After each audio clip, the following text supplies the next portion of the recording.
Uma ótima tarde a todos. Começamos agora a segunda edição do Agricultura BR desta quinta-feira, 1º de julho, começando o segundo semestre, falando a respeito daquilo que é importante para o seu negócio. Você que nos acompanha pelas antenas parabólicas, no sistema digital e analógico em todo o Brasil, pela NET Claro TV, também pelo portal sba1.com, é o portal do agronegócio, das notícias e informações compromissadas com o produtor rural brasileiro. Também estamos no Facebook do Canal do Boi e as dezenas de páginas que levam o Agricultura BR. Você nos acompanha no Paraguai e aqui no Brasil também pela NEL TV. E você também está acompanhando a partir deste momento pela TV Imaculada, no estado de Mato Grosso do Sul, em sinal aberto. Obrigado por estarem aqui com a gente, sejam todos bem-vindos. Começa o programa de hoje falando sobre soja e principalmente sobre os números que vieram dos Estados Unidos, que você vai ver aqui durante o desenvolvimento aqui desse primeiro bloco do programa, que ele tem tudo a ver, claro, com o seu negócio aqui no Brasil, principalmente com a comercialização. O primeiro dado que eu vou trazer foi o que foi divulgado nesta quinta-feira pela manhã, como ocorre tradicionalmente. É o relatório de vendas e exportações do Departamento de Agricultura norte-americano, que trouxe um ótimo volume de vendas para a campanha 2021-2022, a safra nova.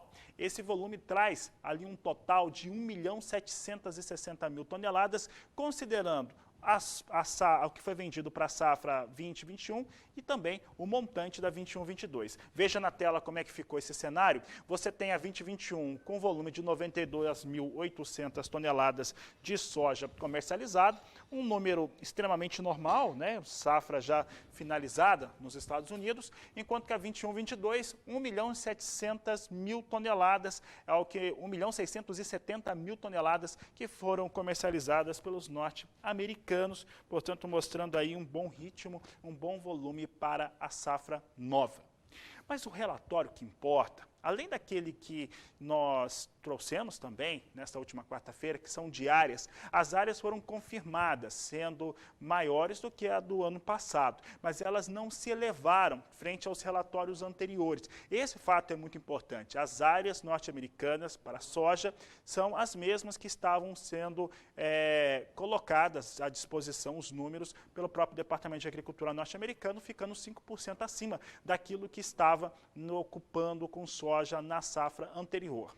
Mas o relatório que pesou mesmo foi o de estoque trimestral. E o relatório de estoque trimestral mostrou um número abaixo da expectativa do mercado. A expectativa do mercado acreditava no número ali superior a 21 milhões de toneladas presentes nos estoques dos Estados Unidos no dia 1º de junho de 2021 e ele veio abaixo desse número. Veja só então, e principalmente o comparativo que nós trazemos no Agricultura BR, em 1º de junho do ano passado, os estoques norte-americanos estavam em 37.610.000 toneladas. Em 1º de março deste ano, 42.600.000 toneladas.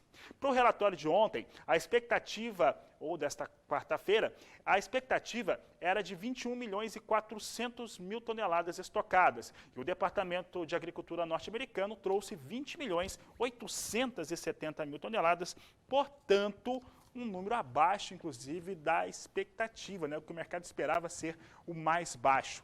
Nesta quarta-feira, o mercado fechava com alta para a soja em Chicago passava de 6%. Hoje vinha subindo de novo, nós temos aqui alta para a soja em Chicago, posição de agosto sobe 0,91%, 14 dólares 43 centes o bushel. Trazemos também aqui a posição de setembro, 14 dólares 15 centes mais 2 o bushel, alta de 0,51%. Novembro, 14 dólares 4 centes mais 6, alta de 0,41%. E janeiro, 14 dólares 7 centes mais 4, com alta de 0,55%. São os negócios que destaco agora com soja em Chicago. E para falar desta operação de mercado e principalmente, né, claro, como que soja em Chicago ficou sensível, subiu e como que, claro, esses números refletem aqui no Brasil, eu converso com o Hernani Klein, que fala ao vivo lá do estado do Mato Grosso, acabou de chegar em Lucas, lá no estado do Mato Grosso. Hernani, obrigado por participar aqui conosco. Como que você avalia esses números desses relatórios americanos e o impacto com soja em Chicago? Boa tarde, seja bem-vindo. Olá, Fabiano, amigos que nos assistem no canal do Boi. É sempre um prazer juntos. Está um pouco falhando, mas vamos lá. Esse relatório que trouxe o Departamento de Agricultura veio com uma expectativa abaixo do que o mercado trazia, né, de expectativa. Isso fez com que o movimento do mercado fosse muito repentino com relação às altas, né, do mercado. E a gente está vendo esses movimentos de extremo oscilação, tanto nos momentos de queda quanto nos momentos de alta.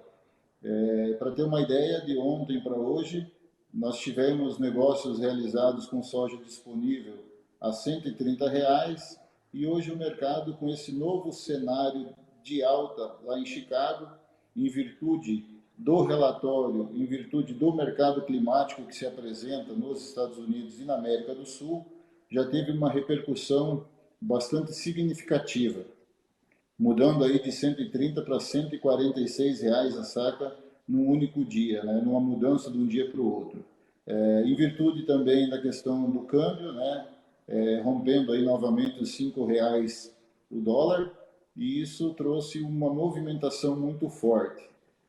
Esse mercado, com essas oscilações em virtude de vários fatores, né, Fabiano, principalmente questão dos estoques de passagem trimestrais aí também, que veio do que o mercado aguardava ou tinha de expectativa, a questão climática dos índices de lavouras boas e excelentes lá nos Estados Unidos também, com um cenário bastante, vamos dizer assim, em comparativo ao que se esperava abaixo, né? Diminuiu esse índice de lavouras boas e excelentes. Então, todo esse conjunto traz para o mercado uma movimentação muito forte. E aí também a movimentação dos fundos, né, se posicionando em novos movimentos aí de tomada de posições. Repercute aqui na ponta, em níveis finais do preço, toda essa alta de Chicago. A gente visualiza um movimento de novamente o produtor vir e posicionar novas vendas agora com esse mercado. Haja visto a queda que teve há 10, 15 dias atrás, né, em relação ao preço final aqui na ponta. Então, com esse novo cenário, tanto para a soja disponível quanto para a soja 21, 22, o produtor volta a tomar novas posições. Com relação ao milho, nós estamos agora firmando a colheita do milho aqui no Mato Grosso, né? A gente já tem aí 10% colhido numa média geral. O mercado está bastante vendido, mas o cenário, a expectativa por parte do produtor também é que o milho volte a subir os preços. O milho teve uma redução drástica e forte nos preços durante esses dias que tiveram as quedas lá na Bolsa de Chicago, mas com esse cenário climático do sul do Brasil, América do Sul como um todo, né, Paraguai, a região sul do Brasil, existe uma expectativa que isso vai impactar fortemente no rendimento das lavouras do milho, e isso pode trazer novos cenários de preço da agora adiante.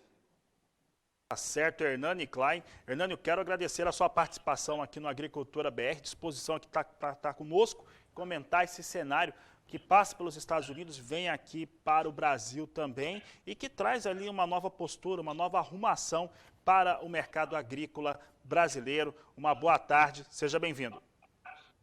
Obrigado, um abraço. Um grande abraço, Hernani Klein, trazendo para nós aqui essas informações que são fundamentais para que o produtor rural entenda o que ocorre, principalmente nessa semana, né, que nós temos o fator climático, a especulação climática nos Estados Unidos, que volta a trazer um cenário de desconfiança, principalmente em torno da umidade de solo, relatório positivo, que foi visto, inclusive, por alguns amigos que acompanham o mercado como positivo altista, o relatório do estoque trimestral norte-americano, e, claro, essa venda que nós tivemos na confirmação de hoje. Mas não são apenas esses elementos que impactam o mercado agrícola, principalmente em Chicago hoje. O petróleo também. E o petróleo chegou a ter alta de 2,5% hoje. É por isso que eu converso com Walter Pulga Júnior, já está aqui comigo. Pulga, o petróleo disparando, ele puxa o complexo soja, por conta do óleo de soja e também daquela motivação, aquele start no milho por conta do etanol nos Estados Unidos.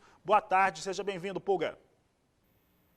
Boa tarde a você, boa tarde a todos. De fato, hoje o petróleo negociado no mercado futuro para setembro, para você ter uma ideia, chegou a bater 76 dólares e 60 centos o barril. Lógico, eu falo do petróleo tipo Brent, petróleo de qualidade superior e vencimento lá para setembro. Isso traz uma alta superior a 2,5% em alguns momentos. Agora, o petróleo opera com uma alta, mas uma alta menor. Neste momento, o petróleo tipo Brent, referência no mercado internacional, a 75 dólares e 38 centos o barril, ele sobe 1,05%. Mas por que ocorre essa alta do petróleo? Os investidores, em geral do mercado, analisam a situação dos estoques norte-americanos de petróleo. E mais do que isso, analisam também o quadro da Covid-19 em todo o mundo, principalmente de olho no avanço dessa variante Delta, né? E há temor aí de novas medidas de restrição em alguns países caso ocorra isso. Fora isso, há um outro assunto muito importante na análise desse mercado, né?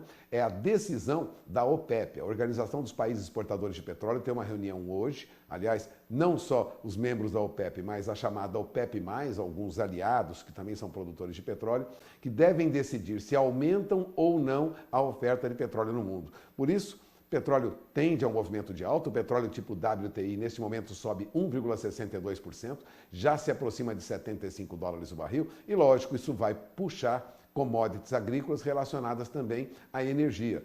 Você lembrou muito bem, a produção de milho nos Estados Unidos, uma boa parte é destinada, lógico, à produção de etanol, que é misturado à gasolina, isso faz com que ocorra uma alta também no preço do milho, fora outras questões de estoques no mercado de grãos. O que ocorre hoje é uma preocupação muito grande com a retomada da atividade econômica em todo o mundo. Parece que teremos aí algumas dificuldades no segundo semestre, viu, Fabiano? É com você. Certo, Pulga, fica aqui conosco, daqui a pouco a gente já fala sobre dólar. Antes de falar do dólar, vamos dar uma olhada na moeda norte-americana então. Dólar, Pulga, neste momento vem com alta, né? Nós tínhamos a alta no fechamento do mês, que é aquele movimento que é esperado, e hoje nós temos aqui 1,39% de alta, com o dólar sendo negociado a R$ 5,04 neste momento. Pulga, o mercado está nervoso em relação a câmbio. O que tem acontecido aí para o mercado? Olha, na verdade, Fabiano, o que ocorre é uma expectativa ruim diante dos números que nós temos visto, né? O que ocorre é que há mesmo uma perspectiva do dólar operar abaixo de R$ 5,00. Neste momento está R$ 5,04. O último negócio, Fabiano, tem alta de 1,41%, porque rapidamente o mercado muda. Você falou numa alta de 1,39%. Eu já tenho aqui alta de 1,41%, dependendo da pesquisa, né?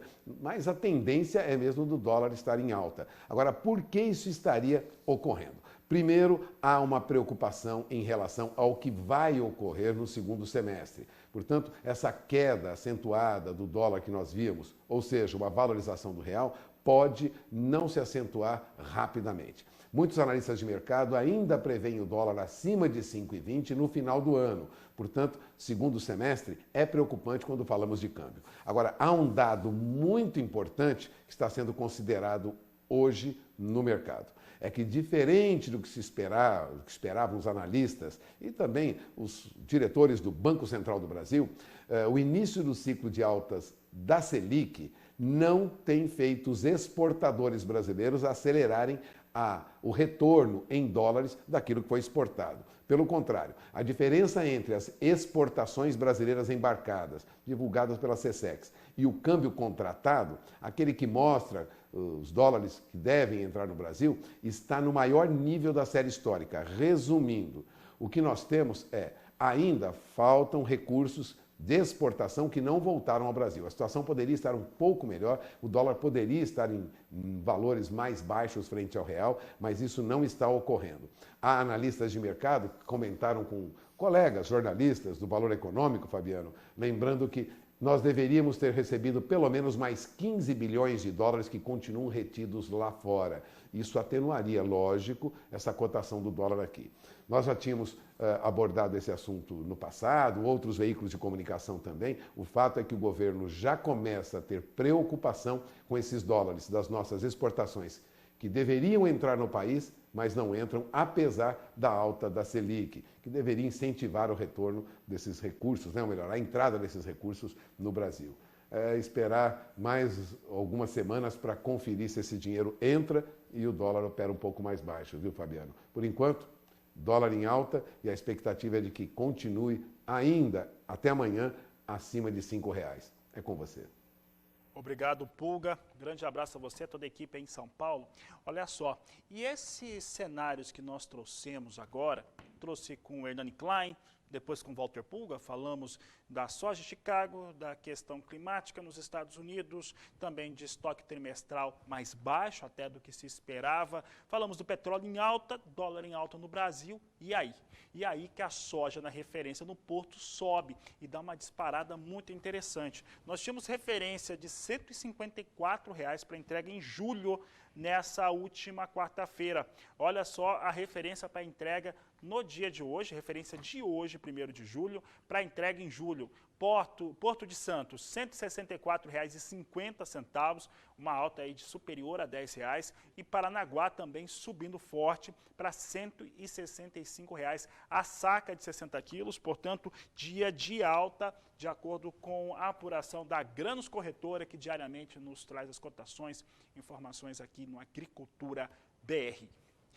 E depois do intervalo comercial, nós vamos trazer resposta para produtor rural, para telespectador, que enviou pergunta aí no 67991733737. Esse é o número do WhatsApp do Agricultura BR. Você pode mandar seu comentário, aquilo que você quer ver no programa e fazer perguntas também. Vamos falar de mercado de milho e tem muita coisa importante para acontecer por aqui. Participação do professor Marcos Pava Neves também.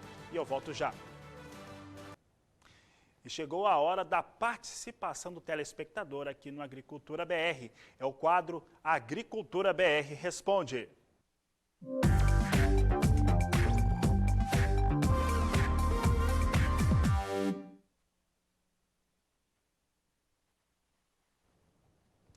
E agora trazemos a participação de um telespectador do estado do Mato Grosso, que fez uma pergunta a respeito da utilização do gesso. Olha só a pergunta do Aldo Antônio Bissolotti, de Água Boa, Mato Grosso. Olá, boa tarde, gostaria de fazer uma sugestão de pauta. Queria saber mais informações sobre o gesso agrícola. Tenho dúvidas com relação à aplicação, quantia, o que é bom e como será o resultado daqui a um tempo. Assim como eu, muitos produtores querem saber. Obrigado e parabéns para a equipe de vocês. É o Aldo Antônio Bissolotti, de Água Boa, no estado do Mato Grosso. Olha, para responder essa pergunta, o Valdir Pacheco foi conversar com o pesquisador da Embrapa Agrosilvio Pastoril. Veja. O produtor rural Aldo Antônio Bissolotti, de Água Boa, no Mato Grosso, está preocupado com o aumento do uso do gesso agrícola para a correção do solo. Ele enviou várias perguntas para a produção do Agricultura BR sobre as várias aplicações do uso desse mineral, ou seja, deste insumo, que é classificado fora da classe de fertilizantes. Para isso, nós viemos aqui na Embrapa Agrosilvio Pastoril, em Sinop, no norte de Mato Grosso, conversar com o Dr. Silvio Espera, que é especialista na correção do solo. Mas antes de responder às dúvidas do produtor Aldo Bissolotti, vamos conhecer um pouco sobre o gesso agrícola. O gesso é um subproduto da indústria de fertilizantes fosfatados. Mesmo assim, não pode ser considerado como um fertilizante. O que é o gesso? Sulfato de cálcio, subproduto industrial. O gesso é uma rica fonte de cálcio e também de enxofre, elementos altamente necessários para o crescimento da parte da raiz das plantas. Por isso, é chamado de condicionador do solo. E o que ele possui? Cálcio, 20%, enxofre, de 15% a 18%. O que é um condicionador de solo? Condicionadores são produtos que promovem a melhoria das propriedades físicas, químicas e biológicas do solo.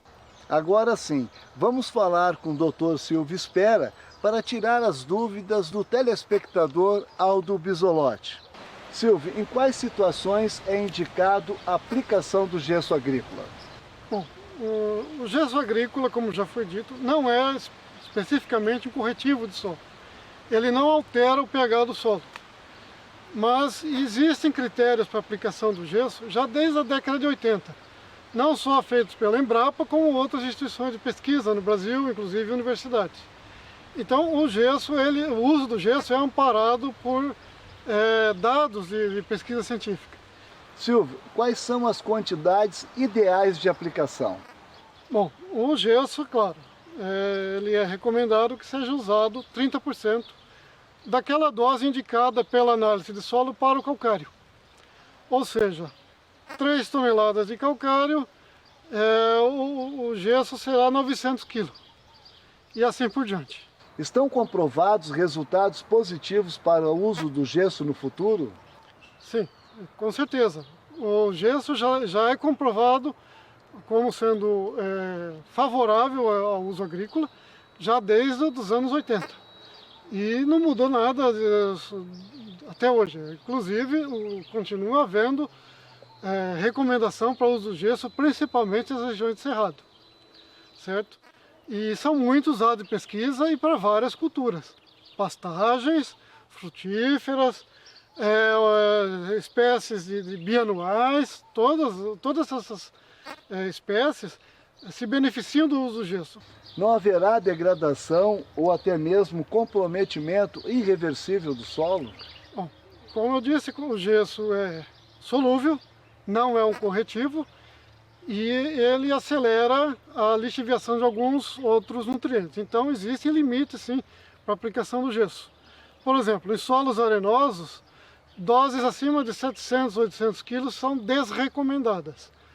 E existe até um critério, por exemplo, solos de textura média, até 1.500 kg por hectare, solos de textura argilosa mais baixa, até 2.100, 2.200 kg por hectare, e solos mais pesados, solos mais argilosos, até 3 toneladas por hectare de gesso. Nunca aplicar mais do que 3 toneladas. Mesmo porque o gesso que sobra, que não lixivia, ele é perdido pela enxurrada da erosão. Ok, Silvio, mais uma vez aí, obrigado aí pela sua participação. Espero ter respondido todas as dúvidas do nosso telespectador Aldo Antônio Bisolotti de Água Boa. De Sinop, Mato Grosso, Valdir Pacheco. Agradeço o doutor Silvio Spera, da Embrapa Agro Silvio Pastoril, que respondeu aqui a pergunta do telespectador e, claro, também ao senhor Aldo Antônio de Água Boa, Mato Grosso. Um grande abraço a ele e você já sabe, participe também do Agricultura BR Responde, mande sua mensagem no nosso WhatsApp 67991733737.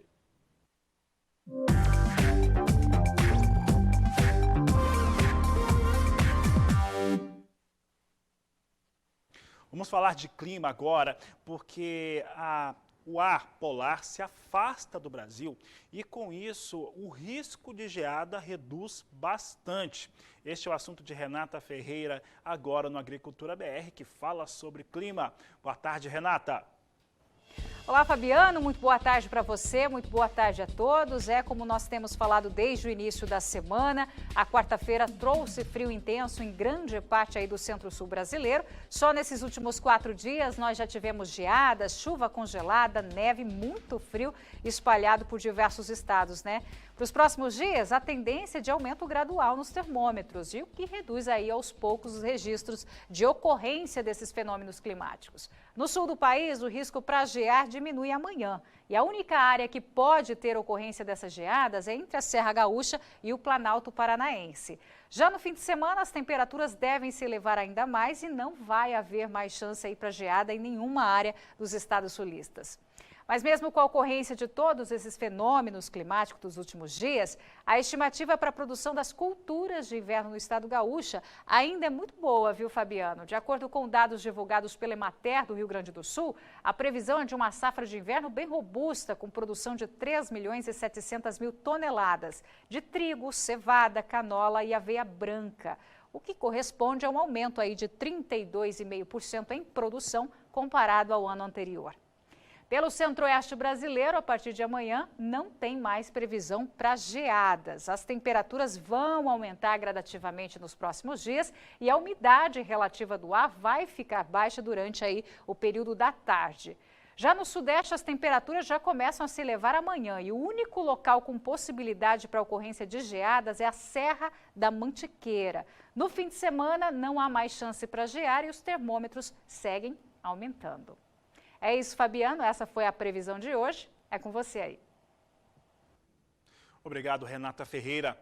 E olha, por aqui nós trazemos agora a participação do professor Marcos Fava Neves, o doutor Agro, para responder sobre biocombustíveis. E olha, aqui o Brasil é pioneiro na produção de biocombustíveis, mas principalmente em relação a etanol, por exemplo, a competitividade fica comprometida muitas vezes para o etanol por conta de algumas vantagens, principalmente que são colocadas sobre o aspecto tributário no combustível fóssil, no caso, a gasolina. E aí nós perguntamos para o professor como que pode ficar mais competitivo o biocombustível aqui no Brasil, e ele respondeu. Eu sou um grande fã dos biocombustíveis por diversos motivos, e eles estão ligados principalmente à sustentabilidade no novo conceito que é o chamado do ESG. Por que eu sou favorável? Primeiro porque você tem no biocombustível um empoderamento do país e do interior. Você tem energia sendo gerada perto do seu uso de forma renovável. Isso daí gera benefícios na questão de arrecadação, gera benefícios principalmente na questão de empregar pessoas que depois vão consumir nessas regiões onde estão sendo produzidos e também toda a pegada ambiental que nós conhecemos. Então, as políticas para biocombustíveis, elas estão ganhando força nos países e o Brasil também está na hora de rever e ver como que nós podemos efetivamente fortalecer mais a produção dos biocombustíveis no Brasil. E aqui eu estou me referindo ao bioetanol, ao bioquerosene, bioplástico, bioeletricidade, biodiesel, biogás, que é algo que está aí cada vez crescendo e me encanta. Então vamos em cima dos bio, precisamos cada vez mais deles. Está aí o professor Marcos Fava Neves, ele que participou, inclusive, de um evento importantíssimo hoje pela manhã, trazendo informações importantes sobre sustentabilidade, sobre produção agropecuária brasileira e também de biocombustíveis.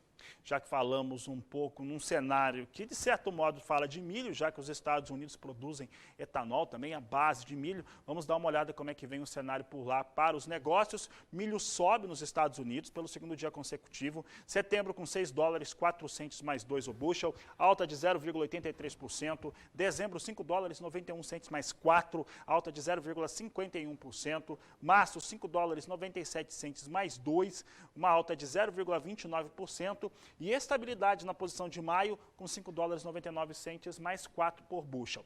O que nós podemos falar de milho em Chicago, milho nos Estados Unidos, resumidamente? Primeiro, o relatório de áreas, depois que já se teve o cultivo do cereal, mostrou-se exatamente como era esperado antes, 2% apenas de elevação nas áreas comparado à safra passada. E em relação aos estoques trimestrais de milho norte-americano, frente à posição do dia 1º de junho, dentro daquilo que o mercado esperava. Então, o milho subia nesta última quarta-feira e sobe também nesta quinta-feira. Daqui a pouco, o assunto por aqui é café no Agricultura BR. Nós vamos falar de mercado e, principalmente, como que a falta de seguro acaba impactando demais o cafeicultor brasileiro. É assunto de logo mais no Agricultura BR. E a safra brasileira de café será muito menor do que a anterior, com uma estimativa de 49 milhões de sacas, de acordo com a Companhia Nacional de Abastecimento. Olha, a safra, além de ter a expectativa de ser menor mesmo, por conta da bienalidade negativa, teve perdas por fatores climáticos. E essas perdas, elas impactam tanto que muitos cafeicultores não têm condições, ou não teriam condições, de cumprir alguns contratos que estavam prefixados de entrega. E dentro deste cenário, vem o seguro.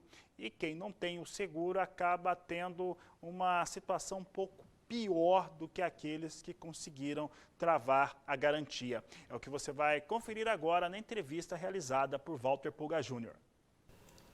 Celso Vegro, mais uma vez, muito obrigado por ter aceito o convite, participar conosco.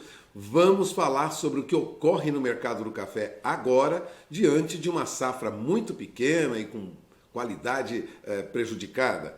Cafeicultor não tem como cumprir os contratos, Celso? Existe efetivamente esse problema, principalmente aqueles cafeicultores que fizeram contratos futuros, né, ou futuros opções, e não associaram a esse contrato, vincular essa parcela de entrega futura, pelo menos, a um seguro de produção. Esses cafeicultores podem enfrentar problema de entrega. Tá? Mas eu quero lembrar para você uma coisa, Pulga, que numa propriedade agrícola, numa estratégia comercial bem desenhada, não se faz 100% de futuro. Ninguém faz isso. Faz uma parcela relativa ao custo da colheita, ao preparo do café. Então, isso gira em torno de 30% da colheita, 40% da colheita nos casos mais limites. E, quer dizer, você tem ainda os outros 60% da lavoura que, se não tiver comprometida com CPR ou com barter, pode ser origem daquele volume necessário para inteirar a entrega que está contratada no mercado futuro para setembro ou para dezembro.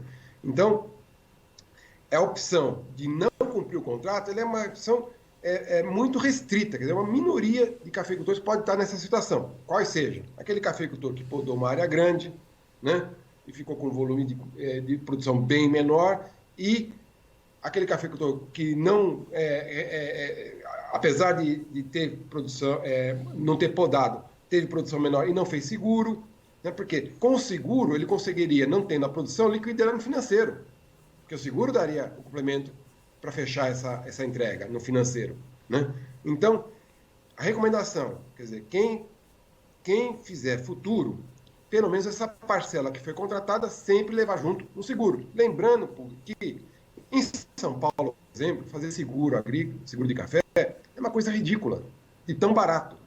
Você segura 1 hectare de café em São Paulo por R$200, né? Que cobra aí 25 sacas por hectare, seu custo de produção. Então, não fazer seguro hoje é uma decisão muito, digamos assim, muito sem noção. Assim, não faz parte de um comportamento empresarial de um cafeicultor ter um seguro de preço e não ter um seguro de produção, justamente para enfrentar um momento como nós estamos vendo hoje, que foi uma queda de produção decorrente dos distúrbios climáticos do segundo semestre do ano passado e do período chuvoso desse ano. Bom, agora vamos falar sobre o mercado como um todo. Os preços tendem a continuar em alta. A demanda por café aumenta agora com a retomada da atividade econômica em vários países, inclusive no Brasil?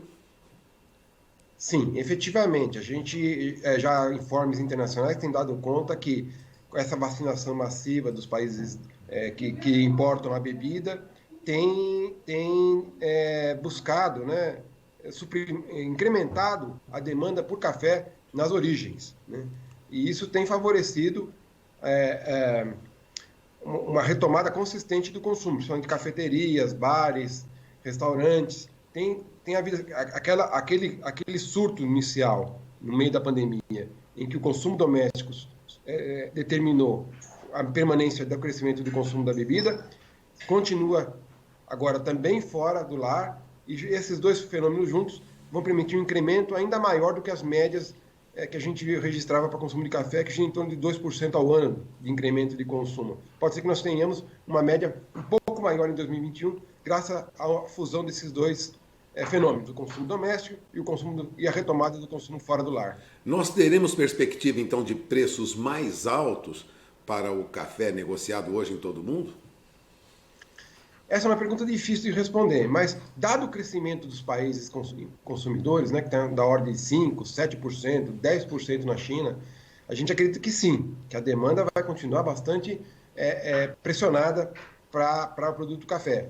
Agora, o que joga contra é a desvalorização do dólar, né? Essa desvalorização do dólar que a gente tem observado em âmbito global, que se reflete também no real, não é o caso de hoje, como você já anunciou aí, mas em termos globais, o dólar perde valor e isso pode dificultar um pouco a alavancagem dos preços. mas é um fenômeno de curto prazo. Eu acho que 22 ainda vai ser um ano de bons preços para café. Daí a importância de uma estratégia comercial bem elaborada, em paralela com o seguro de produção. Bom, você acaba de ouvir o pesquisador Celso Vegro, agora diretor do Instituto de Economia Agrícola de São Paulo, recém-nomeado pelo secretário Itamar Borges. Agradeço mais uma vez a entrevista do Celso Vegro, Walter Puga Júnior, de São Paulo. Um grande abraço ao Celso Vegro, falando a respeito da questão ligada principalmente à garantia de produção dos cafezais aqui no Brasil. Vamos dar uma olhada então como é que vem o café arábica negociado em Nova York, queda forte no momento, nós temos queda acima de 3 pontos para o café, quase 4 pontos na posição de maio. Setembro, $1, 56 centes mais 5 a libra peso, dezembro 1,59 mais 10 a libra peso, março $1, 61 centes mais 70 a libra peso e maio $1, 62 centes mais 85 por libra peso. São os negócios em queda com café arábica nesta quinta-feira em Nova York.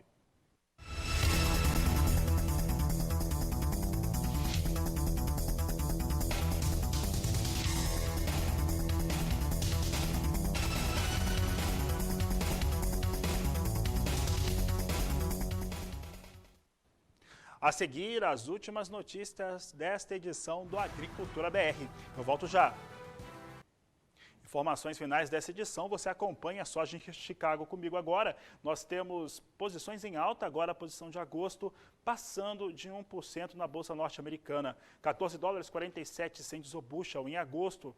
Setembro, $14, 18 centes mais 2 o bushel, alta de 0,73%. Em novembro, $14, 7 centes mais 2 o bushel, alta de 0,59%. Campo positivo também na posição de janeiro, que volta, retoma esse piso de $14, já fazia isso nesta última quarta-feira, chega a $14, 9 centes mais 6, com alta de 0,71%. Agora, o que vem acontecendo com o dólar hoje no segundo dia de alta, por motivos diferentes, distintos, mas alta forte. 1,19% de alta para o dólar, negociado a R$ 5,03 mais 3. Com essas informações, essa edição do Agricultura BR fica por aqui. Eu volto logo mais às 16 horas com mais notícias, destaques e aquilo que ocorre no mercado agropecuário brasileiro em todo o mundo. A todos um grande abraço, boa tarde e até mais.